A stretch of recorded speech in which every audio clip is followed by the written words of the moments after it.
Hello dear students, एक बार फिर से हार्दिक स्वागत है आपका हमारे यूट्यूब चैनल पर। उम्मीद आप सब ठीक होंगे, स्वस्थ होंगे। दोस्तों, आज की वीडियो आपके लिए बहुत ही ज़्यादा इंपॉर्टेंट होने वाली है। अगर आप जवाहर नवोदय विद्यालय, सेंट्रल हिंदू स्कूल, सैनिक स्कूल या किसी भी अन्य स्कूल एंट्रेंस एग्जाम की तैयारी कर रहे हो जो क्लास 8 के लेवल पे होता है, आज की वीडियो में दोस्तों हम साइंस का एक इंपॉर्टेंट टॉपिक पौधों एवं जंतुओं का संरक्षण यानी conservation of plants and animals से रिलेटेड जितने भी मोस्ट इंपॉर्टेंट क्वेश्चन बन सकते हैं जो आपके एग्जाम में आ सकते हैं वो सभी दोस्तों करने वाले हैं। तो वीडियो दोस्तों बहुत ही इंपॉर्टेंट होने वाली है। वीडियो को शुरू से लास्ट तक बिना स्किप किए बिल्कुल ध्यान से जरूर देखिएगा, क्योंकि दोस्तों आपको पता है एक एक क्वेश्चन बहुत ही इंपॉर्टेंट होता है। तो शुरू से लास्ट तक बिल्कुल ध्यान से देखिएगा ताकि कोई भी क्वेश्चन आपका मिस ना हो पाए और इस चैप्टर से जो भी आपके एग्जाम में क्वेश्चन आए दोस्तों वो आपका बिल्कुल भी गलत ना हो। तो ये रहा दोस्तों क्वेश्चन नंबर फर्स्ट आपके सामने। Forests are not responsible for, यानी वनों निम्न में से क्या वनों द्वारा नहीं होता। तो वन है जो फॉरेस्ट वो किसके लिए रिस्पॉन्सिबल नहीं है?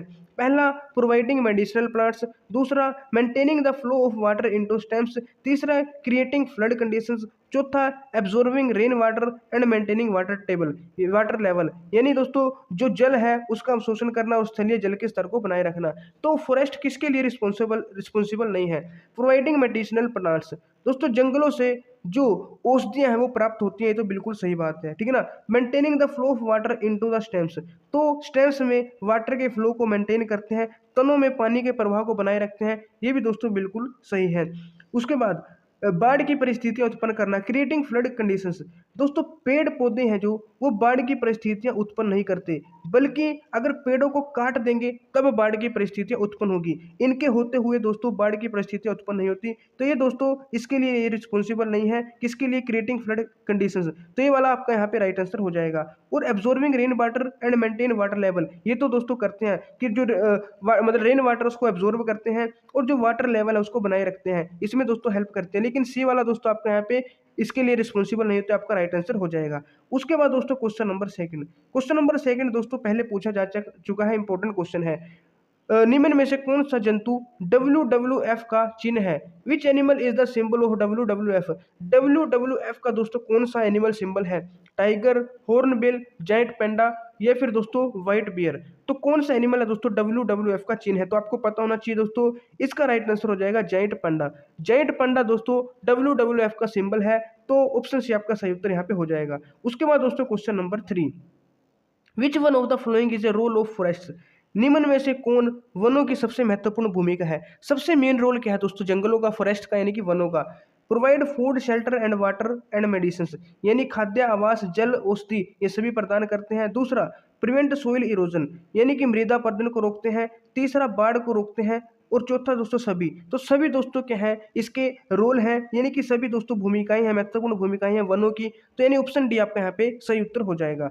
उसके बाद क्वेश्चन नंबर 4 है दोस्तों, the book which keeps a record of all endangered animals and plants is, यानी वह पुस्तक जिसमें सभी संकटात्मक स्पीशीज का रिकॉर्ड रखा जाता है उसे क्या कहते हैं? तो ये तो दोस्तों आपने पढ़ा होगा, ठीक है, एनसीईआरटी में भी है, उसको हम रेड डाटा बुक कहते हैं। रेड डाटा बुक में दोस्तों क्या है, जितने भी संकटापन यानी कि एंडेंजर्ड एनिमल्स एंड प्लांट्स हैं उनका रिकॉर्ड रखा जाता है। तो ऑप्शन भी आपका यहाँ पे सही उत्तर हो जाएगा। उसके बाद क्वेश्चन नंबर फिफ्थ है दोस्तों, amongst the flowing the threatened wild animal is, यानी कौन सा निम्नलिखित में से संकटापन्न वन्य प्राणी है? काला हिरण, उसके बाद सफेद आंखों वाला हिरण, या फिर सुनहरी बिल्ली, या फिर सभी। संकटापन्न दोस्तों कौन से प्राणी? आपको पता है दोस्तों ये सभी के सभी जो जीव हैं, प्राणी हैं, एनिमल्स हैं, ब्लैक बक, व्हाइट आइड बक, गोल्डन कैट, ये सभी दोस्तों क्या है संकटापन्न प्राणी है, ठीक है ना। तो इसका मतलब उपयुक्त सभी आपका यहाँ पे सही उत्तर हो जाएगा। उसके बाद क्वेश्चन नंबर सिक्स है दोस्तों, विच of the following does a forest prevent? Which of the following does a forest prevent, यानी वनों द्वारा निम्न में से कौन सी प्रक्रिया की रोकथाम होती है? तो किस प्रक्रिया की रोकथाम है जो वन करते हैं? ब्लड से बचाते हैं, सोइल इरोजन, या फिर स्थलीय जल का स्तर डाउन होने से बचाते हैं, इसका निम्न होने से बचाते हैं, या फिर उपरोक्त सभी से? दोस्तों बाढ़ से भी बचाते हैं, ठीक है ना, भूमि अपरदन से भी बचाते हैं, और water table from going down, जो वाटर लेवल बोल सकती है, वाटर टेबल भी बोल सकते हो, उसका जो लेवल है वो नीचे जाने से भी बचाते हैं, यानी कि उपरोक्त सभी भी यहाँ पे आपका सही उत्तर हो जाएगा। उसके बाद दोस्तों क्वेश्चन नंबर 7 है दोस्तों, निम्न में से कौन सा कथन सत्य नहीं है? Which of the following statement is not correct, कौन सी स्टेटमेंट करेक्ट नहीं है? Forest trees are cut down to obtain timber, यानी वनों को लकड़ी के लिए काटा जा रहा है, वनों को लकड़ी के लिए काटा जा रहा है, तो बिल्कुल सही है, काटा जा रहा है। वनों को कागज के लिए काटा जा रहा है। Forest trees are cut down to obtain paper, अगर कागज चाहिए तो भी वनों को काटना पड़ेगा, ये भी बिल्कुल सही है। वनों को रबर उत्पाद बनाने के लिए काटा जा रहा है। Forest trees are cut down to obtain honey, दोस्तों हनी नहीं सॉरी यहाँ पे रबर आएगा।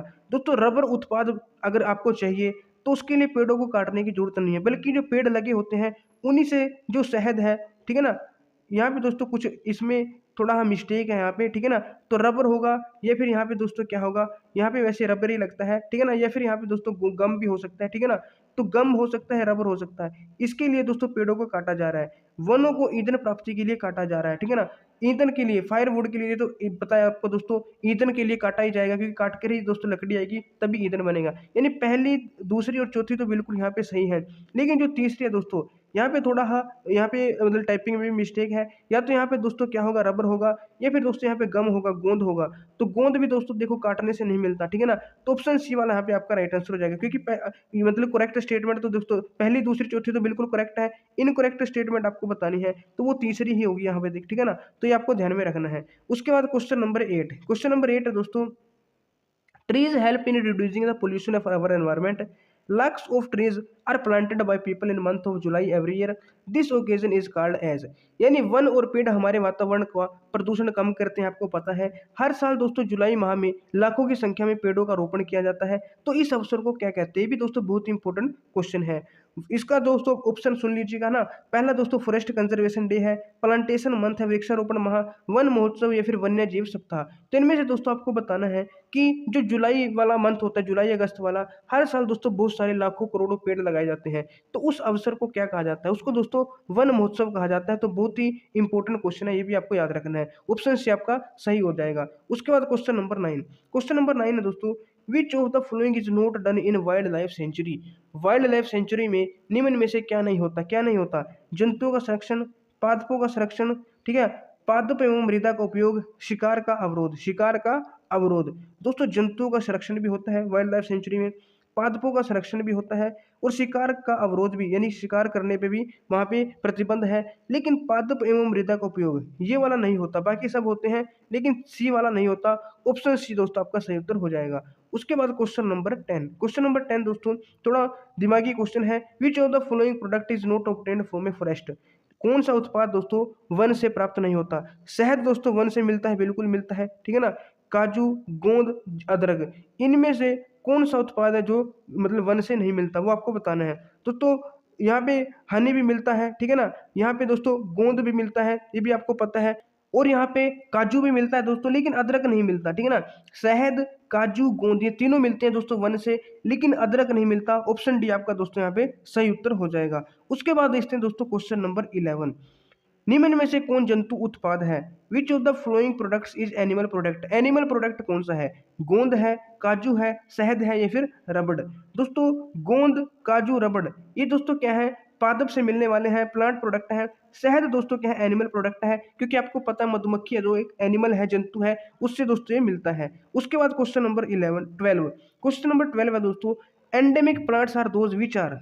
एंडेमिक पादप वे होते हैं जो कि डैश, पहला दोस्तों सर्व स्थानों पर पाए जाते हैं, दूसरा कुछ ही मतलब सीमित स्थानों तक पाए जाते हैं, आर्कटिक क्षेत्र में पाए जाते हैं, या फिर ग्रीगेरियस आवास वाले होते हैं। तो एंडेमिक कौन से होते हैं दोस्तों, एंडेमिक का मतलब दोस्तों जो स्पेशल किसी विशेष स्थानों पर पाए जाते हैं, यानी सिर्फ कुछ ही स्थानों तक सीमित होते हैं, उनको दोस्तों हम एंडेमिक बोलते हैं, यानी विशिष्ट स्पीसीज भी जिनको बोला जाता है, विशिष्ट क्षेत्रीय प्रजातियां। तो ऑप्शन बी दोस्तों आपका यहाँ पे सही उत्तर हो जाएगा। उसके बाद क्वेश्चन नंबर 13, ये दोस्तों आपसे जेके में भी पूछा जा सकता है, दुधवा राष्ट्रीय उद्यान स्थित है।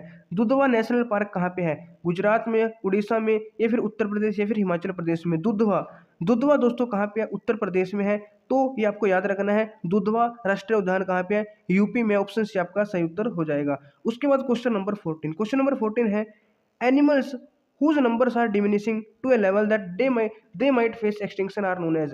यानी वे जंतु जिनकी संख्या एक निर्धारित स्तर से कम होती जा रही है और वे विलुप्त हो सकते हैं, उनको हम क्या कह सकते हैं। यानी दोस्तों कुछ ऐसे जंतु हैं जो कि बहुत ही कम हो गए हैं, बहुत ही कम, इतने कम हो गए हैं कि वो कभी भी खत्म हो सकते हैं, यानी विलुप्त हो सकते हैं। तो ऐसे जंतुओं को हम क्या कहते हैं, एंडेंजर्ड यानी संकटापन्न कहते हैं, एंडेमिक कहते हैं, फ्लोरा कहते हैं, फिर फोना कहते हैं। तो इजी क्वेश्चन है दोस्तों, ऐसे जंतुओं को हम क्या कहते हैं, संकटापन्न या फिर एंडेंजर्ड स्पीसीज कहते हैं, जो कि खत्म होने के कगार पर होती है, विलुप्त होने के कगार पर होती है, ठीक है ना। एंडेमिक दोस्तों वो होती हैं, ये इंपॉर्टेंट है एंडेमिक भी, जो कि दोस्तों एक विशेष क्षेत्र में पाई जाने वाली प्रजाति होती है, उनको हम एंडेमिक कहते हैं, ठीक है ना। उसके बाद देखते हैं क्वेश्चन नंबर 15। क्वेश्चन नंबर 15 है, Siberian cranes are regular visitors of dash. यानी साइबेरियन क्रेन है, नियमित विजिटर्स हैं कहाँ के, यानी कि आते जाते रहते हैं, कहाँ पे आते हैं साइबेरियन क्रेन। पहला है भरतपुर अभयारण्य राजस्थान में, या फिर लाल बाग बेंगलुरु में, या फिर वेदांतथल अभयारण्य तमिलनाडु में, या फिर Jim Corbett national park Uttarakhand में। तो आपको बताना है वो कहाँ पे आते रहते हैं। तो दोस्तों साइबेरियन क्रेन कहाँ पे आते जाते हैं, ये भरतपुर सेंचुरी राजस्थान, भरतपुर सेंचुरी राजस्थान में आते रहते हैं। तो ऑप्शन आपका सही उत्तर हो जाएगा। तो इससे दोस्तों आपको ये भी याद रखना है, भरतपुर सेंचुरी राजस्थान में है, जिम कॉर्बेट पार्क उत्तराखंड में है, वेदांतथल जो अभयारण्य है वो कहाँ पे है, तमिलनाडु में है, और लाल बाग बेंगलुरु में। तो भी दोस्तों आपको यहाँ पे याद रखना है। उसके बाद क्वेश्चन नंबर 16। क्वेश्चन नंबर 16 है, an animal which became extinct a long time ago. वो कौन सा जानवर है जो बहुत समय पहले विलुप्त हो गया है, काला हिरण, टाइगर, डायनासोर, या फिर पाइथन। दोस्तों आपको पता है जो बहुत साल पहले है ना विलुप्त हो गए थे, वो कौन थे, डायनासोर थे। तो ऑप्शन सी आपका यहाँ पे सही उत्तर हो जाएगा। उसके बाद question number 17, the species which is going to become extinct due to lack of proper care would be called. यानी उचित देखभाल के अभाव में विलुप्त होने वाली प्रजातियों को क्या कहा जाएगा। उन प्रजातियों को हम क्या कहेंगे जो उचित देखभाल के अभाव से, यानी कि उनकी देखभाल नहीं की गई तो इसलिए वो एक्सटिंक्ट होगी, खत्म होगी। तो उनको क्या कहेंगे, फ्लोरा कहेंगे, एंडेंजर्ड कहेंगे, फोना कहेंगे, या फिर एक्सटिंक्ट कहेंगे, या फिर क्या कहेंगे, एक्सटिंक्ट कहेंगे। तो दोस्तों इसका जो राइट आंसर हो जाएगा वो हो जाएगा एंडेंजर्ड। यानी वही बात है दोस्तों कि जिनकी देखभाल नहीं करेंगे उनकी संख्या कम हो रही है, और ये कभी भी मतलब कि विलुप्त हो सकती है, कभी भी दोस्तों क्या है, खत्म हो सकती है। ऐसी को हम क्या कहते हैं, एंडेंजर्ड कहते हैं, यानी कि संकटापन्न कहते हैं। तो ऑप्शन भी आपका यहाँ पे सही उत्तर हो जाएगा। उसके बाद क्वेश्चन नंबर 18। क्वेश्चन नंबर 18 है दोस्तों, number of wildlife is continuously decreasing, what is the main reason of this. वन्य जीव है दोस्तों, जो वाइल्ड लाइफ एनिमल्स हैं उनकी संख्या लगातार कम हो रही है, इसका मुख्य कारण क्या है, कम क्यों हो रही है वन्य जीवों की, वाइल्ड लाइफ की संख्या। पहला दोस्तों शिकार, दूसरा वनों की कटाई, तीसरा आवासों का विनाश, चौथा दोस्तों हंटिंग। दोस्तों जो वन्य जीव हैं, वन्य जीवों की संख्या कम इसलिए हो रही है क्योंकि जो वन्य जीवों की जो आवास है, जो उनके घर है, जहाँ उनके हैबिटेट्स रहने की जगह है, उनका दोस्तों विनाश होता जा रहा है। क्योंकि आपको पता है पेड़ों की कटाई हो रही है, जंगलों को साफ किया जाता है, जिससे उनका जो हैबिटेट है, आवास है, वो भी खत्म हो जाता है। उसी वजह से अब वो कहाँ जाएंगे, इसी वजह से दोस्तों जो वन्य जीव है वो उनकी संख्या घट रही है। तो ऑप्शन सी आपका यहाँ पे सही उत्तर हो जाएगा। उसके बाद क्वेश्चन नंबर 19। क्वेश्चन नंबर 19 है, in your opinion which is the most effective way to conserve the plant diversity of an area. यानी दोस्तों आपकी राय में आपको बताना है कि किसी भी क्षेत्र की जो प्लांट डाइवर्सिटी यानी कि पादप विविधता है, उसके संरक्षण का सबसे प्रभावी तरीका कौन सा है। पहला है बाय टिश्यू कल्चर मेथड, दूसरा है बाय क्रिएटिंग बायोस्फीयर रिजर्व, तीसरा है बाय क्रिएटिंग बोटनिकल गार्डन, और चौथा दोस्तों by developing a seed bank. तो आपको बताना है यहाँ पे कौन सा आंसर सही होगा। तो दोस्तों इसका जो सही आंसर है वो क्या है, अगर आपको दोस्तों जो प्लांट डाइवर्सिटी है उसको कंजर्व करना है तो उसका सबसे अच्छा तरीका क्या होगा, बायोस्फीयर रिजर्व बनाकर। तो ऑप्शन भी आपका यहाँ पे सही उत्तर हो जाएगा। उसके बाद दोस्तों क्वेश्चन नंबर 20, ये क्वेश्चन भी दोस्तों जीके में भी आपसे पूछा जा सकता है। तो नेशनल पार्क दोस्तों आपको याद होने चाहिए कि कौन कौन से नेशनल पार्क कहाँ पे स्थित है। जैसे राजा जी नेशनल पार्क है, तो राजा जी नेशनल पार्क आपको बताना है कहाँ पे है, तमिलनाडु, कर्नाटक, उत्तराखंड, या फिर राजस्थान। तो जो राजा जी नेशनल पार्क है दोस्तों वो कहाँ पे, उत्तराखंड में है। जिम कॉर्बेट भी और राजा जी भी दोनों कहाँ पे, उत्तराखंड में है। ऑप्शन सी आपका सही उत्तर हो जाएगा। उसके बाद question number 21, wild life is, वन्य जीवन क्या है, any living organism in any habitat, यानी कि प्राकृतिक आवास में कोई भी जीव, या फिर predatory animals in their natural habitat, यानी शिकार करने वाले जो जंतु हैं वो अपने प्राकृतिक आवास में, उनको वाइल्ड लाइफ कहेंगे। या any living organisms in each natural habitat, यानी कोई भी जंतु अपने प्राकृतिक आवास में है उसको वाइल्ड लाइफ कहेंगे। या फिर economically important animals and plants, यानी आर्थिक रूप से जो महत्वपूर्ण पादप जंतु है उनको वाइल्ड लाइफ कहेंगे। तो दोस्तों कोई भी जंतु हो वो अपने नेचुरल हैबिटेट में रहे, इसी को वाइल्ड लाइफ कहते हैं, ठीक है ना। वाइल्ड लाइफ का मतलब कि कोई भी एनिमल है अपने जो उसका नेचुरल हैबिटेट है, प्राकृतिक आवास है, उसमें रहे, उसी को दोस्तों क्या कहा जाता है, वाइल्ड लाइफ यानी वन्य जीवन कहा जाता है। तो ऑप्शन से आपका सही हो जाएगा। उसके बाद क्वेश्चन नंबर यहाँ पे 22, the place where animals receive protection is, जानवरों को संरक्षण प्रदान करने के जो स्थान होते हैं वो कौन सा है, उसको क्या कहेंगे? बोटनिकल गार्डन कहेंगे, संग्रहालय कहेंगे, या फिर जू कहेंगे, या फिर ए और सी दोनों। तो यहाँ पे आपसे पूछा गया है जानवरों को संरक्षण प्रदान करना, ठीक है ना, जो प्लेस है जहाँ पे एनिमल को प्रोटेक्शन मिलती है वो कौन सा यहाँ पे हो जाएगा? बोटनिकल गार्डन, या फिर म्यूजियम, या फिर जू, या फिर डी दोनों। दोस्तों जू है वहाँ पे दोस्तों उनको प्रोटेक्शन मिलती है, तो ऑप्शन सी आपका यहाँ पे सही उत्तर हो जाएगा। उसके बाद क्वेश्चन नंबर 23, क्वेश्चन नंबर 23 है दोस्तों, मानस सेंचुरी, मानस सेंचुरी कहाँ पे है ये आपको बताना है। राजस्थान, असम, बिहार, गुजरात। मानस, मानस सेंचुरी दोस्तों आपको बताना है कहाँ पे, ये दोस्तों कहाँ पे? असम में है, ऑप्शन बी आपका सही उत्तर हो जाएगा। उसके बाद क्वेश्चन नंबर 24, निम्नलिखित में से कौन सा भारत का पहला राष्ट्रीय उद्यान है? भारत का फर्स्ट नेशनल पार्क कौन सा है?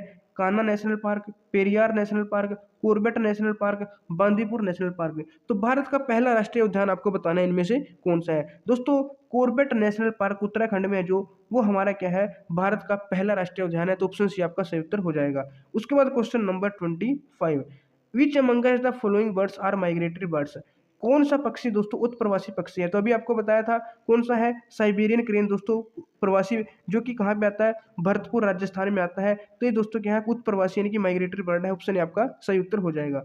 उसके बाद question number 26, Ranthambore national park is situated in, Ranthambore राष्ट्रीय उद्यान है जो वो कहाँ पे स्थित है? तो रणथंभौर असम, झारखंड, उत्तराखंड, या फिर राजस्थान। रस रणथंभौर और रच राजस्थान। तो रणथंभौर दोस्तों कहाँ पे? राजस्थान में है, ऑप्शन डी आपका यहाँ पे सही उत्तर हो जाएगा। उसके बाद क्वेश्चन नंबर 27, क्वेश्चन नंबर 27 है, Indian rhinoceros are protected in, जो भारतीय राइनोसेरस है उसका संरक्षण कहाँ पे किया जाता है? गिर फॉरेस्ट में किया जाता है, काजीरंगा नेशनल पार्क में, बांदीपुर नेशनल पार्क में, फिर रणथंभौर नेशनल पार्क में। दोस्तों जो इंडियन राइनोसोर्स है उसका संरक्षण किया जाता है काजीरंगा नेशनल पार्क में, ठीक है ना, काजीरंगा राष्ट्रीय उद्यान में, ऑप्शन बी आपका सही उत्तर हो जाएगा। उसके बाद क्वेश्चन नंबर 28, वह प्रजाति जो धीरे धीरे हमारे जंगलों से लुप्त होती जा रही है, the species which is slowly disappearing from our forest, तो जंगलों से कौन सी प्रजाति लुप्त हो रही है? चीता, बंदर, कुत्ता, या फिर इनमें से कोई नहीं? तो इजी क्वेश्चन है दोस्तों, बंदर तो बहुत मिल जाएंगे, कुत्ते बहुत मिल जाएंगे, लेकिन जो टाइगर है दोस्तों वो धीरे धीरे क्या है? खत्म होते जा रहे हैं, ठीक है ना, तो ऑप्शन है आपका सही उत्तर हो जाएगा। और इनके लिए दोस्तों एक टाइगर प्रोजेक्ट भी मतलब चलाया गया है, लॉन्च किया गया है सरकार के द्वारा, ठीक है ना। अब यहाँ पे देखो, वनों को समाप्त करने पर प्राप्त भूमि का अन्य कार्यों में उपयोग करना क्या कहलाता है? The process of clearing forest use for use to use land for other purpose are called, यानी दोस्तों जो वन है उनको साफ कर दिया और जो वहाँ पे साफ करने से जो भूमि मिली उसको दूसरे कार्यों में प्रयोग कर लिया, तो वनों को साफ करना क्या कहलाता है? आपसे पूछना जाता है, रिफॉरेस्टेशन, डिफॉरेस्टेशन, या एफॉरेस्टेशन, यानी पुनर्वनरोपण, वन उन्मूलन, या फिर वनरोपण। तो दोस्तों वनों को काटना उसको तो क्या कहेंगे?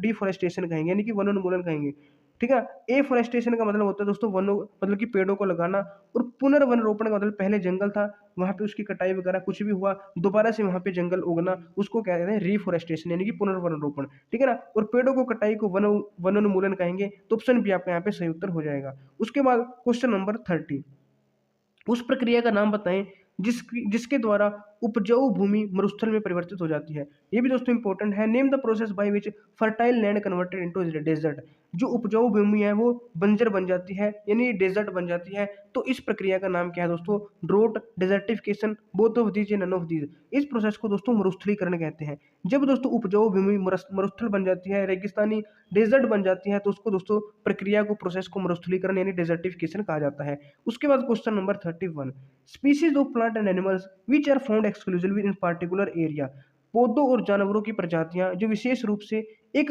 विशेष क्षेत्र में पाई जाती है। तो जहां पे भी दोस्तों विशेष क्षेत्र आ जाए ये इंपॉर्टेंट है दोस्तों, ये पहले ही पूछा जा चुका है पेपर में, ठीक है ना, सीएचएस में भी और दोस्तों जेएनवी में भी। जो स्पेस मतलब स्पेसिफिक या फिर विशिष्ट क्षेत्र में स्पेशल जो जगह पे पाई जाने वाली स्पीसीज होती हैं उनको दोस्तों क्या कहते हैं? एंडेमिक स्पीसीज कहते हैं, या फिर हिंदी में दोस्तों उनको विशेष क्षेत्रीय स्पीसीज भी कहा जाता है। और दोस्तों अगर बात करेगा कि एक विशेष क्षेत्र में पाए जाने वाले पौधों की बात करेगा तो फ्लोरा हो जाएगा, और प्राणी एक विशेष क्षेत्र में पाए जाने प्राणियों की बात करेगा तो फौना हो जाएगा, और दोनों की बात करेगा कि विशेष क्षेत्र में पाई जाने वाली स्पीसीज, ना तो प्लांट कहेगा ना ही एनिमल, सिंपल स्पीसीज कहेगा तो एंडेमिक स्पीसीज हो जाएगा। लेकिन अगर प्लांट्स बोला तो फिर वो फ्लोरा हो जाएगा, और एनिमल बोला तो वो फौना हो जाएगी, ये भी आपको ध्यान में रखना है। उसके बाद क्वेश्चन नंबर 32, क्वेश्चन नंबर 32 है दोस्तों, ऐसे जानवर जिनकी संख्या एक वही है दोस्तों, एक लेवल से कम हो गई है, ठीक है, वो कभी भी खत्म हो सकते हैं, तो उनको हम क्या कहते हैं, एंडेंजर्ड स्पीशीज कहते हैं, लुप्त प्राय जानवर, या फिर संकटापन्न जानवर भी इसको बोल सकते हैं, जंतु बोल सकते हैं, फिर एंडेंजर्ड एनिमल उसको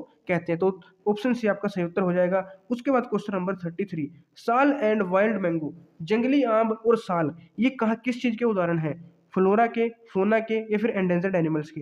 दोस्तों साल और वाइल्ड मैंगो ये दोस्तों क्या है, पेड़ है।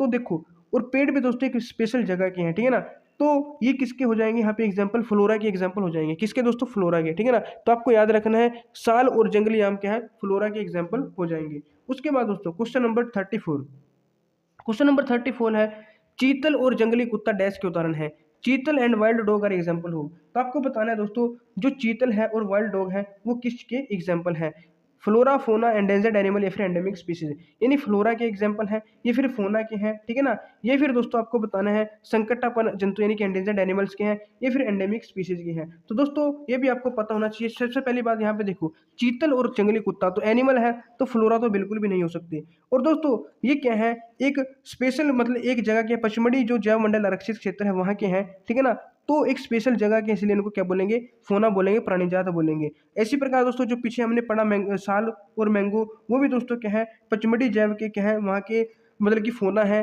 और फोना मतलब फ्लोरा थे, और चीतल और जंगली कुत्ता क्या है, फोना है, ठीक है ना। तो ये भी आपको ध्यान में रखना है। इसके अलावा जो शागोन है, ठीक है ना, जो हमारा शागोन और सिल्वर फर्न है, तो ये भी आपको याद रखना है, शागोन और सिल्वर फर्न, टीक और सिल्वर है, ये दोस्तों क्या है, ये हमारे पेड़ हैं, ये हमारे दोस्तों क्या हो जाएंगे, फ्लोरा हो जाएंगे। शागोन और सिल्वर फर्न दोस्तों क्या हो जाएंगे, ये फ्लोरा हो जाएंगे। तो ऑप्शन आपका यहाँ पे सही उत्तर हो जाएगा, तो आपको ध्यान में रखना है, ठीक है ना। और यहाँ पे देखो दोस्तों, जो टीक और ये हमारा सिल्वर फर्न है, ये तो हमारे फोना थे, फ्लोरा थे। चीतल और जंगली कुत्ता ये हमारे क्या थे, ये हमारे दोस्तों फोना थे, ठीक है ना। फ्लोरा तो आप याद रख सकते हो, फ्लोरा यानी कि फ्लावर से याद रख सकते हो, फ्लावर क्या फूल है, तो फ्लोरा बोलेंगे दोस्तों जो प्लांट्स होते हैं एक स्पेसिफिक जगह की, ठीक है ना। फोना, अब फ्लावर वाले तो दोस्तों क्या हो गए, फ्लोरा हो गए, लेकिन फोना हो जाएंगे दोस्तों एनिमल, ठीक है ना। तो ये भी आपको याद रखना है। और ये आपको पता चल गया, जो शाल है और जंगली आम है, शाल और जंगली आम ये दोस्तों ये फोना नहीं होंगे, फ्लोरा नहीं होंगे, शाल और जंगली आम ये एंडेमिक स्पीसीज होंगी, ठीक है ना। जो शाल और जंगली आम है इनको हम एंडेमिक स्पीसीज बोलेंगे, इनको फ्लोरा नहीं बोलेंगे, ठीक है ना। तो ये भी आपको ध्यान में रखना है थोड़ा। उसके बाद क्वेश्चन नंबर 36 देखते हैं, geographical space which is managed by government to conserve nature culture preserve ecosystem are called. भौगोलिक स्थान जो प्रकृति, संस्कृति, पारिस्थितिकी तंत्र को संरक्षित करने के लिए सरकार द्वारा प्रबंधित किया जाता है, उसको क्या बोलेंगे, प्रोजेक्टेड एरिया बोलेंगे, वाइल्ड लाइफ सेंचुरी बोलेंगे, नेशनल पार्क बोलेंगे, फिर एंडेमिक स्पीसीज बोलेंगे। दोस्तों सरकार के द्वारा जो भी एक मतलब भौगोलिक स्थान होता है, प्रकृति होगी, संस्कृति, पारिस्थितिकी तंत्र, इनको सुरक्षित करने के लिए उसको क्या कहते हैं, उसको दोस्तों प्रोजेक्टेड एरिया कहते हैं। उसको क्या कहा जाता है, प्रोजेक्टेड एरिया कहा जाता है। तो ऑप्शन ए आपका सही उत्तर यहाँ पे हो जाएगा। उसके बाद क्वेश्चन नंबर 37, क्वेश्चन नंबर 37 है, वन्य जीवों के लिए आरक्षित उन क्षेत्रों के नाम बताइए जहां वे आवासों और प्राकृतिक संसाधनों का मुक्त रूप से उपयोग करते हैं। Name the areas reserve to wildlife where they freely use their habitats and natural resources. तो दोस्तों उन जगह को क्या कहेंगे, उस एरिया को क्या कहेंगे जहाँ पे एनिमल क्या फ्रीली रह सकते हैं और वहाँ के जो प्राकृतिक संसाधन है उनका फ्रीली यूज कर सकते हैं। उनको projected area, wild life sanctuary, national park या एंडेमिक स्पीसीज, तो इनमें से क्या कहेंगे। तो ऐसे एरिया को दोस्तों हम क्या कहते हैं, भी आपको ध्यान में रखना है। ऐसे एरिया को हम नेशनल पार्क कहते हैं, राष्ट्रीय उद्यान कहते हैं। तो ऑप्शन सी आपका सही उत्तर हो जाएगा। उसके बाद क्वेश्चन नंबर 38, क्वेश्चन नंबर 38 है, वन्य जीवन पौधों एवं जानवरों के संसाधनों के संरक्षण के लिए एक बड़ी सुरक्षित भूमि को क्या कहा जाता है। A large protected land for conservation of wildlife, plant and animal resources are called. तो बहुत सारी जो भूमि है, ठीक है ना, जिसमें वन्य जीवन, पौधे, जानवर सभी हैं जो उनको संरक्षित किया जाता है, तो उसको क्या कहा जाता है। तो ये भी आपको ध्यान में रखना है। उसको दोस्तों हम क्या कहते हैं, बायोस्फीयर रिजर्व, जैव मंडल आरक्षित क्षेत्र के अंदर वन्य जीवन, प्लांट, एनिमल सभी आ जाते हैं, तो जैव मंडल संरक्षित क्षेत्र वो कहलाता है, ठीक है ना। उसके बाद देखते हैं क्वेश्चन नंबर 39, क्वेश्चन नंबर 39 वही आ गया दोस्तों कि जो लुप्त प्राय जानवर या पौधे हैं उनका रिकॉर्ड रखा जाता है, किस पुस्तक में रखा जाता है, रेड डाटा बुक में रखा जाता है। तो रेड डाटा बुक आपको याद रखनी, ऑप्शन आपका सही उत्तर हो जाएगा। उसके बाद question number 40, movement of birds and animals from original habitat to other places at a particular time is called. यानी एक विशेष समय में पक्षी और जानवरों के मूल निवास से अन्य स्थानों पर जाने को क्या कहा जाता है? दोस्तों एक टाइम पे क्या होता है, जो एनिमल्स हो गए या फिर पक्षी ज़्यादातर वो क्या करते हैं, एक प्लेस से जो उनका मेन प्लेस होता है, मूल स्थान होता है, ओरिजिनल हैबिटेट होता है, वहाँ से दूसरी जगह चले जाते हैं। तो इसको क्या कहते हैं? इसके जाने को क्या कहते हैं? माइग्रेशन कहते हैं, ट्रांसपीरेशन कहते हैं, लोकोमोशन कहते हैं, इनमें से कोई नहीं। इसको दोस्तों माइग्रेशन कहते हैं। क्या कहते हैं? माइग्रेशन, ठीक है ना? जैसे क्रेन पक्षी है, वो भरतपुर सेंचुरी में आता है, ठीक है ना? तो प्रवास करके आता है, उसको प्रवासी पक्षी कहते हैं, उत्प्रवासी कह सकते हैं, माइग्रेटरी बर्ड कहते हैं, और इस प्रोसेस को कहेंगे माइग्रेशन। उसके बाद क्वेश्चन नंबर 41, फ्लेमिंगो और क्रेन ये क्या है दोस्तों? फ्लेमिंगो और क्रेन है जो, वो क्या है? माइग्रेटरी बर्ड्स हैं। क्या है दोस्तों? माइग्रेटरी बर्ड्स हैं, क्योंकि ये माइग्रेट एक जगह से दूसरी जगह जाते हैं, ठीक है ना? तो माइग्रेटरी बर्ड्स है, ऑप्शन डी आपका सही उत्तर हो जाएगा। उसके बाद क्वेश्चन नंबर 42, उस प्रक्रिया का नाम बताइए जिनके द्वारा बेकार कागज को नए कागज उत्पादों में परिवर्तित किया जाता है। Name the process by which Wester paper is converted into new paper product. अच्छा, जो दोस्तों पुराना अखबार है, कागज है, ठीक है ना, उसको दोबारा से क्या करना, मतलब कि बनाना, उसका नया प्रोडक्ट बनाना, उसको क्या कहेंगे? तो उसको दोस्तों रिसाइकलिंग कहते हैं। क्या कहते हैं? रिसाइकलिंग। अब रिसाइकलिंग को पेपर कहेंगे, वेस्ट कहेंगे, गार्बेज कहेंगे, इनमें से कोई नहीं। तो दोस्तों जो बेकार का मतलब कोई भी कागज होता है, ठीक है ना, कूड़ा करकट, उसका जब दोस्तों मतलब कि दोबारा से उसको बनाया जाता है तो इस प्रोसेस को रिसाइकलिंग कहा जाता है। क्या कहा जाता है? रिसाइकलिंग। अब पेपर की बात है तो रिसाइकलिंग को पेपर हो जाएगी। क्या हो जाएगी? रिसाइकलिंग को पेपर, कागज का पुनः चक्रण। उसके बाद question number 43, process of restoring forest by planting new trees is called. नए वृक्ष लगाकर नष्ट हुए वनों को पुनः स्थापित करने की प्रक्रिया को क्या कहते हैं? देखो दोस्तों, डिफोरेस्टेशन का मतलब होता है वनों को काटना, एफोरेस्टेशन यानी कि नई जगह पे वनों को लगाना, और रिफोरेस्टेशन मतलब जो पुराने वन थे जो नष्ट हो गए थे, उनको काट दिया गया था, वहीं पे दोस्तों दोबारा से जंगल बनाना, वन बनाना, पेड़ लगाना, उसको दोस्तों क्या कहते हैं? रिफोरेस्टेशन, पुनर्वरण कहते हैं। तो यहाँ भी दोस्तों नए वृक्ष लगाकर नष्ट हुए वनों को पुनः स्थापित करना, जो वन नष्ट हो गए थे उनको दोबारा से स्थापित कर रहे हैं, तो इसका जो होगा वो रिफोरेस्टेशन हो जाएगा। लेकिन अगर नई जगह पे वन लगाने हैं, पेड़ लगाने हैं, पेड़ पौधे वृक्ष लगाने हैं, तो वन रोपण हो जाएगा, और काटने को दोस्तों वनोन्मूलन कहते हैं। तो तीनों टर्म्स दोस्तों आपको आनी चाहिए, बहुत ही इंपॉर्टेंट है। उसके बाद देखते हैं क्वेश्चन नंबर 44, भारत के प्रथम आरक्षित वन का नाम बताएं। द फर्स्ट रिजर्व फॉरेस्ट, पहला जो आरक्षित वन है, रिजर्व फॉरेस्ट है, वो कौन सा है? Kanha national park, Ranthambore national park, Satpura, या इनमें से कोई नहीं। तो दोस्तों जो पहला है वो हमारा कौन सा है? सतपुड़ा नेशनल पार्क है, ठीक है ना? पहला आरक्षित वन की बात करें, रिजर्व फॉरेस्ट कौन सा है? सतपुड़ा। तो ऑप्शन सी आपका सही उत्तर हो जाएगा। उसके बाद question number 45, an dash is made of all the plants, animals and microorganisms in an area along with non living components, यानी निर्जीव घटकों के साथ एक क्षेत्र में सभी पौधों, जानवरों और सूक्ष्म जीवों से जो बनता है, उस पूरे को हम क्या कहते हैं? पारिस्थितिकी तंत्र कहते हैं।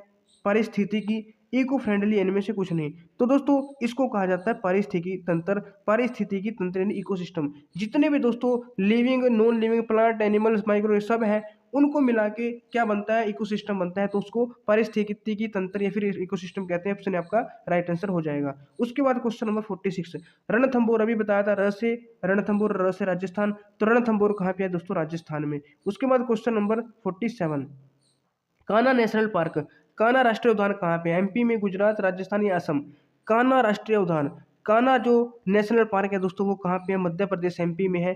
तो ऑप्शन ए आपका यहाँ पे सही उत्तर हो जाएगा। उसके बाद question number 48, question number 48, Chilka bird sanctuary, Chilka पक्षी अभयारण्य। दोस्तों चिल्का से रिलेटेड अगर आपके पास क्वेश्चन आए, मैं आपको बताता हूँ, एक चिल्का झील भी है, ठीक है ना? तो चिल्का है दोस्तों, वो जगह का नाम भी है, ठीक है ना? तो चिल्का दोस्तों उड़ीसा में है। कहाँ पे? उड़ीसा में। तो चिल्का झील पूछे तो भी उड़ीसा में, चिल्का का जो बर्ड सेंचुरी पूछे तो वो भी चिल्का में, मतलब चिल्का कहाँ पे? उड़ीसा में। तो चिल्का जगह का नाम भी है जो कि उड़ीसा में है। तो चिल्का से रिलेटेड कोई क्वेश्चन आ जाए तो आपको उड़ीसा याद रखना है। चिल्का झील या चिल्का बर्ड सेंचुरी पक्षी अभ्यारण्य आए तो वो भी कहाँ पे हो जाएगा? उड़ीसा में। तो ऑप्शन डी आपका सही उत्तर यहाँ पे हो जाएगा। उसके बाद क्वेश्चन नंबर 49, क्वेश्चन नंबर 49 है, जंतु और पौधे जिनकी संख्या उस तरह से कम हो रही है जिससे वे विलुप्त होने का सामना कर सकते हैं। तो वही क्वेश्चन है दोस्तों, animals and plants whose number are diminishing to a level that they might face extinction. अगर एक लेवल है दोस्तों, उससे नीचे किन्हीं भी जंतु हो चाहे पौधे हो, उनकी संख्या कम होगी तो उनको दोस्तों हम क्या कहेंगे? आपको अभी बताया था, एंडेंजर्ड स्पीसीज कहेंगे, यानी कि संकटापन्न प्रजातियां कहेंगे। तो ऑप्शन भी आपका सही उत्तर हो जाएगा। तो ये दोस्तों इंपॉर्टेंट क्वेश्चन है ये, ठीक है, पहले आ चुके हैं। उसके बाद किसी विशेष क्षेत्र में पाए जाने वाले जंतु क्या कहलाते हैं?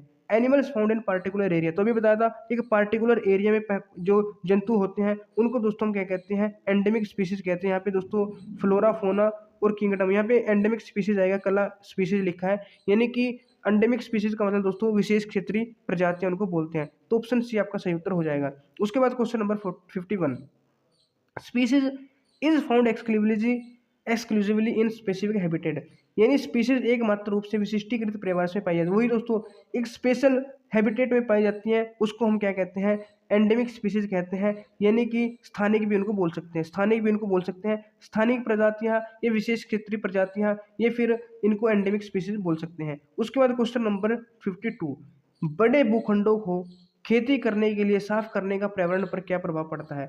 The environmental impact of clearing large patches of forest for cultivation of crop is called, यानी दोस्तों आपको पता है बड़े भूखंड को साफ करना उसको कहते हैं डिफोरेस्टेशन।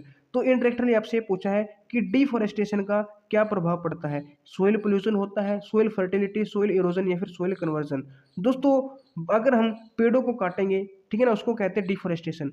और पेड़ों के काटने से क्या होता है दोस्तों, आपको पता होना चाहिए, सोइल इरोजन, मृदा अपरदन, क्योंकि मिट्टी है जो उस अगर पेड़ होंगे दोस्तों तो वो उनकी पेड़ों की जड़ें हैं जो वो मिट्टी को पकड़ के रखती हैं। लेकिन अगर पेड़ों को काट देंगे तो दोस्तों मिट्टी को पकड़ने के लिए पेड़ नहीं बचेंगे, तो इससे क्या होगा, सोइल इरोजन होगा, मृदा अपरदन होगा। तो ऑप्शन सी आपका सही उत्तर हो जाएगा और बहुत ही इंपॉर्टेंट है, ये याद भी रखना है, ठीक है ना। उसके बाद question number 53, dash is meant for conservation of biodiversity in their natural habitat. ध्यान से देखना दोस्तों, अपने प्राकृतिक पर्यावास में जैव विविधता के संरक्षण के लिए क्या होते हैं?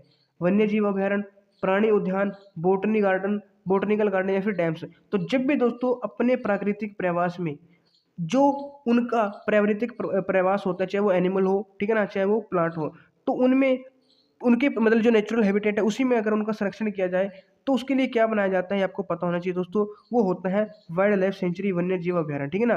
तो ये भी आपको ध्यान में रखना है। उसके बाद क्वेश्चन नंबर 54, क्वेश्चन नंबर 54 है, वनोन्मूलन का प्राकृतिक कारण क्या है? Natural reason for deforestation. वनोन्मूलन यानी पेड़ काटने का, पेड़ों का नष्ट होने का एक प्राकृतिक कारण क्या है? कैसे दोस्तों पेड़ अपने आप नष्ट हो सकते हैं? तो पहला दोस्तों फॉरेस्ट फायर, जंगल आग से, है ना। ड्रोट, सीवर ड्रोट यानी भीषण सूखे से। चौथा दोस्तों बिल्डिंग, हाउस एंड फैक्ट्री या फिर बोथ एंड भी दोनों।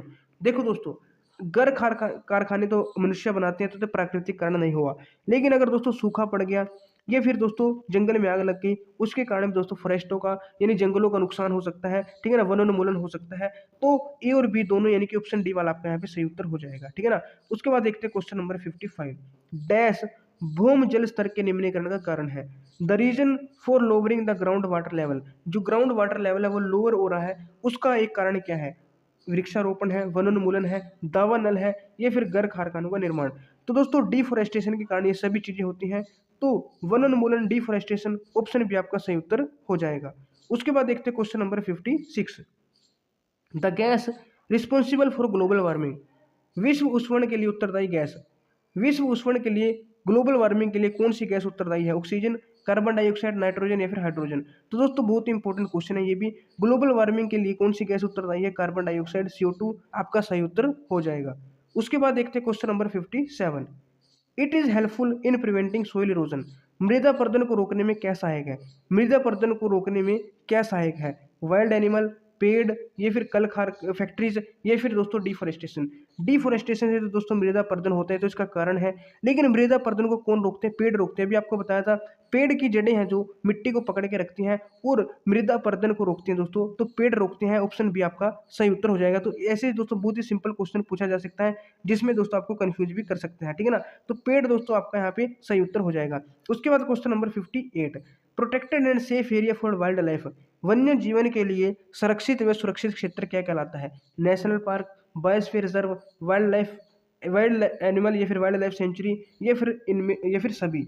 यानी कि वन्य जीवन के लिए जो सुरक्षित और सुरक्षित क्षेत्र है, जो कोई भी वाइल्ड लाइफ है उसको सेफ करने के लिए, प्रोटेक्ट करने के लिए जो एरिया होता है उसको क्या कहते हैं? National park, biosphere reserve, wild life sanctuary या फिर उपरोक्त सभी। तो दोस्तों ये सभी के सभी क्या है, वाइल्ड लाइफ को प्रोटेक्ट करने के लिए बनाए जाते हैं, तो उपरोक्त सभी आपका सही उत्तर हो जाएगा। उसके बाद क्वेश्चन नंबर 59, पचमढ़ी जैव आरक्षित क्षेत्र का भाग नहीं है, which is not a part of Pachmarhi bio reserve area. यहाँ पे 4 ऑप्शन हैं। इनमें से कौन सा पचमढ़ी जैव आरक्षित क्षेत्र का भाग नहीं है? Satpura national park, Pipariya sanctuary, है ना, बोरिया अभ्यारण्य या फिर पचमढ़ी अभ्यारण्य। दोस्तों पचमढ़ी का है तो पचमढ़ी तो देखो होगा ही, सतपुड़ा राष्ट्रीय उद्यान भी है, ठीक है ना, और बोरी सेंचुरी भी इसका दोस्तों भाग है। लेकिन जो पिपरिया अभ्यारण्य है दोस्तों, ये पचमढ़ी जैव आरक्षित क्षेत्र का भाग नहीं है, तो ऑप्शन बी आपका सही उत्तर हो जाएगा। उसके बाद क्वेश्चन नंबर 16, सागौन का दूसरा नाम क्या है? सागौन का दोस्तों दूसरा नाम टीक है, तो डायरेक्ट इसका आंसर हो जाएगा ऑप्शन ए, टीक भी कहते हैं और सागौन भी इसको कहते हैं। उसके बाद क्वेश्चन नंबर 61, पचमढ़ी जैव आरक्षित क्षेत्र का प्राणी जात नहीं है, विच इज नॉट ए फोना ऑफ पचमढ़ी बायोस्फीयर रिजर्व।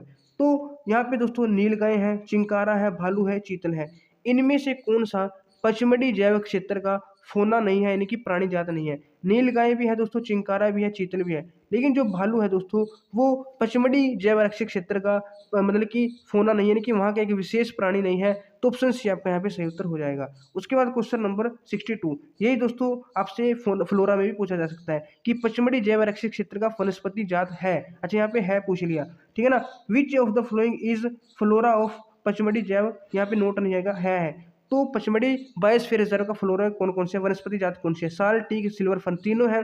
उपरोक्त सभी आपका सही उत्तर हो जाएगा। ये तीनों दोस्तों क्या है? पचमढ़ी जैव आरक्षित क्षेत्र के वनस्पति जात हैं। उसके बाद क्वेश्चन नंबर 63, पचमढ़ी जैव आरक्षित क्षेत्र की विशेष विशेष स्पीसीज कौन सी है? जो पचमढ़ी जैव आरक्षित क्षेत्र है वहाँ की विशेष स्पीसीज, अब स्पीसीज पूछी है तो अभी दोस्तों आपको बताया था अर्जुन, जंगली आम, सागौन या फिर सिल्वर फर्न। विशेष स्पीसीज फ्लोरा में दोस्तों अलग है और दोस्तों फोना अलग है और एंडेमिक स्पीसीज अलग है। अब की बार दोस्तों पचमढ़ी की एंडेमिक स्पीसीज पूछी है, तो एंडेमिक स्पीसीज कौन सी है दोस्तों? जंगली आम है, अभी आपको बताया था, जंगली आम है दोस्तों, वो एंडेमिक स्पीसीज है, ठीक है ना। और अभी दोस्तों ये हमने बात की साल, सागौन, सिल्वर, ये दोस्तों फ्लोरा है। और दोस्तों जो नीलगाय, चिंकारा, चीतल, ये दोस्तों फोना है, ये आपको ध्यान में रखना है, इससे क्वेश्चन आ सकता है। उसके बाद कौन सा वन्य जंतु संकटापन है? कौन सा एनिमल एंडेंजर्ड है, यानी कि जिसकी संख्या बहुत ही ज़्यादा कम हो गई है और वो जल्दी से खत्म हो सकते हैं? ब्लैक बक, गोल्डन कैट, हाथी या फिर उपरोक्त सभी? ब्लैक बक, गोल्डन कैट, हाथी, तीनों की संख्या बहुत ही कम हो चुकी है दोस्तों। ये सभी क्या है? एंडेंजर्ड एनिमल की कैटेगरी में आते हैं, तो उपरोक्त सभी आपका सही उत्तर हो जाएगा। उसके बाद क्वेश्चन नंबर 65, भारत का प्रथम आरक्षित वन, भारत का पहला रिजर्व फॉरेस्ट कौन सा है? नीलगिरी, नंदा देवी, सतपुड़ा, मेघालय। तो अभी दोस्तों आपसे पूछा था, अभी बताया था थोड़ी देर पहले, सतपुड़ा दोस्तों क्या है? भारत का पहला आरक्षित वन है, यानी फर्स्ट रिजर्व फॉरेस्ट है। उसके बाद क्वेश्चन नंबर 66, सतपुड़ा राष्ट्रीय उद्यान में किस जंतु की संख्या में वृद्धि हो रही है? The number of which animal is increasing in Satpura national park. तो कौन सा दोस्तों एनिमल है जिसकी संख्या कम हो गई थी लेकिन अब थोड़ी सी लगा है कि बढ़ने लगी है? वो कौन सा एनिमल है? लोयन है, टाइगर या फिर बारहसिंगा या फिर जंगली भैंसा? तो किसकी संख्या दोस्तों वृद्धि होनी स्टार्ट हो गई है? वो है दोस्तों बाघ, यानी टाइगर। टाइगर की संख्या में दोस्तों मतलब कि वृद्धि होना शुरू हो गई है। उसके बाद क्वेश्चन नंबर 67, पक्षी प्रवास करते हैं डैश से बचने के लिए, birds migrate to avoid dash. पक्षी किससे बचने के लिए प्रवास करते हैं? गर्मी से, सर्दी से, बरसात से, फिर शोर से? दोस्तों पक्षी हैं जो सर्दी से बचने के लिए प्रवास करते हैं, आपको याद रखना है। ठंड से बचने के लिए माइग्रेट होते हैं, तो ऑप्शन भी आपका सही उत्तर हो जाएगा। उसके बाद क्वेश्चन नंबर 68, कागज को कितने बार पुनः चक्रण संभव है? कागज का कितनी बार पुनः चक्रण संभव है, यानी कि how many times is it possible to recycle paper? Paper को कितनी बार रिसाइकल कर सकते हैं? 5 से 7 बार, 8 से 10 बार, 11 से 13 बार या फिर 2 से 3 बार? दोस्तों पेपर को लगभग 5 से 7 बार रिसाइकिल किया जा सकता है, ठीक है ना। ऑप्शन ए आपका सही उत्तर हो जाएगा। उसके बाद question number 69, how much paper can be made from 17 fully grown trees, यानी कि 17 एक पूर्ण रूपेण विकसित है वृक्ष है, उनसे कितना कागज बनाया जा सकता है? 1 टन, 1.5 टन, 2 टन या 2.5 टन? दोस्तों 17 अगर पूरे रूप से विकसित पेड़ हुए, उनसे 1 टन कागज बनाया जा सकता है। ऑप्शन फर्स्ट आपका सही उत्तर हो जाएगा। उसके बाद क्वेश्चन नंबर 70, ये भी इंपॉर्टेंट क्वेश्चन है दोस्तों, बाघ परियोजना को कब लागू किया गया? बाघ प्रोजेक्ट, टाइगर प्रोजेक्ट है, ये प्रोजेक्ट टाइगर है, इसको कब इंप्लीमेंट किया गया? 26 जनवरी 1973, 30 जनवरी 1973, 1 अप्रैल 1973, 13 अप्रैल 1973। तो आपको याद रखना दोस्तों 1 अप्रैल 1973, 1 अप्रैल 1973 को टाइगर प्रोजेक्ट को लागू किया गया। ऑप्शन सी आपका सही उत्तर हो जाएगा। उसके बाद question number 71, national parks protect whole sets of ecosystems wild wildlife sanctuaries provide protection to dash, यानी कि जो राष्ट्रीय उद्यान है वो परितंत्रों के समस्त समूहों की सुरक्षा करते हैं, लेकिन जो वन्य जीव अभ्यारण्य है वो किसको सुरक्षा प्रदान करते हैं आपको बताना है? फ्लोरा, फोना एंड लैंडस्केप, यानी कि प्राणी जात, वनस्पति जात और परिदृश्य को, ये फिर वाइल्ड फ्लोरा और फोना यानी कि वन्य प्राणी जात और वनस्पति जात को, या फिर सिर्फ वन्य जंतुओं को वाइल्ड एनिमल्स को, या फिर वाइल्ड फ्लोरा यानी कि वन्य वनस्पति जात को, तो किसको संरक्षण प्रदान करते हैं? देखो दोस्तों, जो नेशनल पार्क है वो इकोसिस्टम के जितने भी समस्त समूह है सबकी सुरक्षा करते हैं। कौन? नेशनल पार्क है। लेकिन जो वाइल्ड लाइफ सेंचुरी है दोस्तों, वो आपको याद रखना है, वो वाइल्ड एनिमल्स को सुरक्षा प्रदान करते हैं। किसको? वाइल्ड एनिमल्स को, जंगली वन्य जो जंतु हैं उनको सुरक्षा प्रदान करते हैं। ऑप्शन सी आपका राइट आंसर हो जाएगा। ये दोस्तों क्वेश्चन आ चुका है जेएनवी में, ठीक है ना। ये जितने क्वेश्चन हैं अब ये सभी दोस्तों प्रीवियस ईयर क्वेश्चन है। One of the natural cause of deforestation, वन उन्मूलन का प्राकृतिक कारण। तो वन उन्मूलन का प्राकृतिक कारण क्या है? Heavy rainfall, severe drought, earthquake या फिर लैंडस्लाइड। तभी आपको बताया था दोस्तों, दो प्राकृतिक कारण है। एक तो जो फॉरेस्ट फायर है, एक सीवर ड्रॉट, ठीक है ना। दावानल और भीषण सूखा, ये दोनों क्या है? वन उन्मूलन के प्राकृतिक कारण है। ऑप्शन बी आपका सही उत्तर हो जाएगा। उसके बाद क्वेश्चन नंबर 73, कौन से वायु प्रदूषण के प्राकृतिक स्रोत है? वायु प्रदूषण के प्राकृतिक स्रोत यहाँ पे दोस्तों इंग्लिश में यहाँ पे थोड़ा मिसप्रिंट हो गया, ठीक है ना। Smoke and gases from industries यानी कि उद्योगों से धुआं व गैस, ठीक है ना। या फिर वाहनों से जहरीली गैस निकलना, या फिर पौधे के कचरे का जलाना, या फिर जंगल दावानल, ज्वालामुखी विस्फोट से धुआं और धूल। तो इनमें से कौन सा दोस्तों प्राकृतिक स्रोत? देखो, उद्योगों से धुआं ये तो प्राकृतिक नहीं है, वाहनों से जहरीली गैस ये भी प्राकृतिक नहीं है, पौधे कचरे को जलाना, अब पौधे के कचरे को जलाएंगे तो जलाएगा तो मनुष्य ही दोस्तों उसको, तो ये भी दोस्तों क्या प्राकृतिक नहीं है। लेकिन जंगल में अपने आप आग लग जाना, ज्वालामुखी विस्फोट से धुआं उठना, धूल उठना, ये दोस्तों नेचुरल है, प्राकृतिक है। तो यही दोस्तों क्या है? वायु प्रदूषण का नेचुरल यानी कि प्राकृतिक स्रोत हो जाएगा। तो ऑप्शन डी आपका सही उत्तर हो जाएगा। उसके बाद question number 74, the area where animals are kept for public exhibition, क्षेत्र जहाँ पे जंतुओं को सार्वजनिक प्रदर्शनी के लिए रखा जाता है। तो इजी है दोस्तों, सार्वजनिक प्रदर्शनी के लिए कहाँ पे रखा जाता है? वाइल्ड लाइफ सेंचुरी में, नेशनल पार्क में, बायोस्फीयर रिजर्व में, फिर जू में। तो दोस्तों चिड़ियाघर में रखा जाता है, किसके लिए? सार्वजनिक प्रदर्शनी के लिए जंतुओं को। तो ऑप्शन डी आपका सही उत्तर हो जाएगा। उसके बाद क्वेश्चन नंबर 75, राष्ट्रीय उद्यान, वन्य जीव अभ्यारण्य, जैव मंडल आरक्षण बनाने का उद्देश्य क्या है? What is the purpose of making national parks, wild life sanctuaries and biosphere reserve. दोस्तों ये बनाए जाते हैं, इनका मुख्य उद्देश्य क्या है? जंगली दुर्लभ प्रजातियों को सुविधाएं देने के लिए, या फिर हमारे पर्यावरण और वन्य जीवन को सुरक्षित रखने के लिए, या फिर केवल पिछड़ी और कमजोर प्रजातियों की रक्षा के लिए, या इनमें से कोई नहीं। देखो दोस्तों, केवल पिछड़ी और कमजोर प्रजातियों की रक्षा के लिए तो बिल्कुल भी नहीं होगा, ठीक है, क्योंकि राष्ट्रीय उद्यान, वन्य जीव अभ्यारण्य, जैव मंडल आरक्षण सिर्फ पिछड़ी जातियों के लिए नहीं बनाए जाते हैं। जंगली दुर्लभ प्रजातियों को सुविधाएं देने के लिए, या फिर जो हमारा पर्यावरण है और वन्य जीवन है उसको सुरक्षित करने के लिए। तो अगर आप यहाँ पे देखोगे दोस्तों, जो भी पर्यावरण है, ठीक है, वन्य जीवन है उसको सुरक्षित करने के लिए जो वन्य जीव अभ्यारण्य हो गए, राष्ट्रीय उद्यान है, जैव मंडल आरक्षित क्षेत्र है, ये सभी बनाए जाते हैं। ऑप्शन भी आपका सही उत्तर हो जाएगा। तो दोस्तों ये हमारा आज का लास्ट क्वेश्चन था, ठीक है ना। तो 75 क्वेश्चन हमने किए हैं। आपको कमेंट में बताना है 75 में से कितने क्वेश्चन आपको पहले आते थे, यानी कितना आपका स्कोर है। और वीडियो हेल्पफुल लगी तो लाइक शेयर जरूर करना, ठीक है। मिलते हैं आपको एक और नई वीडियो में, तब तक के लिए हमारे साथ जुड़ रहिएगा। जय हिंद, जय भारत।